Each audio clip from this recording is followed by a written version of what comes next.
Hello friends, my name is Rahul best और मेरे साथ आज रविंद्र बैठे हुए हैं जिनका कुछ टॉपिक्स को लेके बहुत ही डाउट्स है, जो अपना डाउट्स क्लियर करना चाहते हैं। तो रविंद्र, मैं आपसे पूछना चाहता हूँ, आपको किस चीज़ के बारे में एडवाइस चाहिए और क्यों?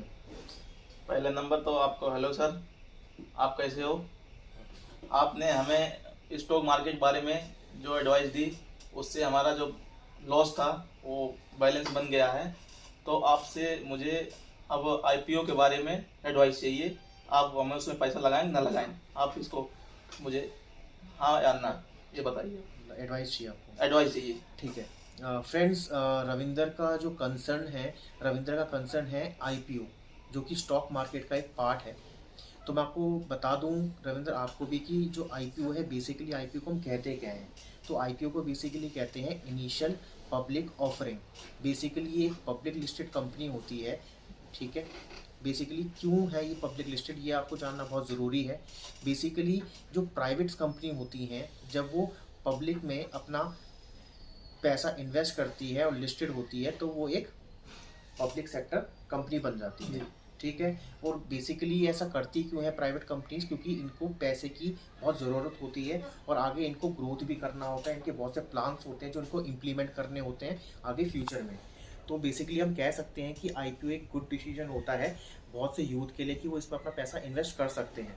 तो इसमें फ़ायदे की भी बहुत गुंजाइश है हमारे पास में। तो आप आईपीओ में इन्वेस्ट कर सकते हैं। तो क्यों कर सकते हैं ये मैं आपको बताता हूँ।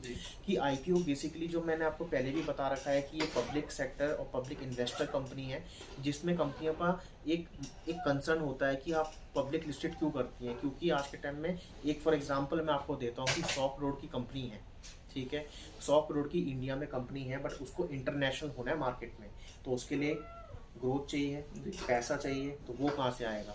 100 करोड़ की कंपनी अगर वो पहले से बन रखी है, तो इंटरनेशनल मार्केट में जाने के लिए उसको 25 करोड़ का लोन चाहिए। तो 25 करोड़ का लोन बैंक से लेंगे तो बैंक कितना इंटरेस्ट लेगी उसको? तो वो बंदा तो डूब जाएगा।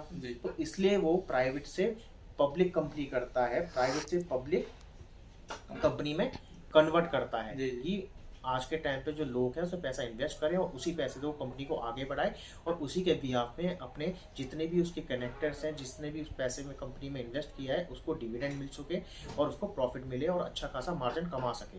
तो एक बहुत ही अच्छी कंपनी है और बहुत ही अच्छा एक कंसर्न है कि हम इसमें पैसा लगा सकते हैं। लगा सकते हैं। तो आईपीओ के बेसिकली मैं आपसे ये भी कहूँगा कि आईपीओ का एक सेकंड रूल ये भी है कि आईपीओ आप शेयर मार्केट की तरह नहीं खरीद सकते, कि आपने एक खरीद लिए शेयर, या दो खरीद लिए, तीन खरीद लिए, चार खरीद लिए, नहीं।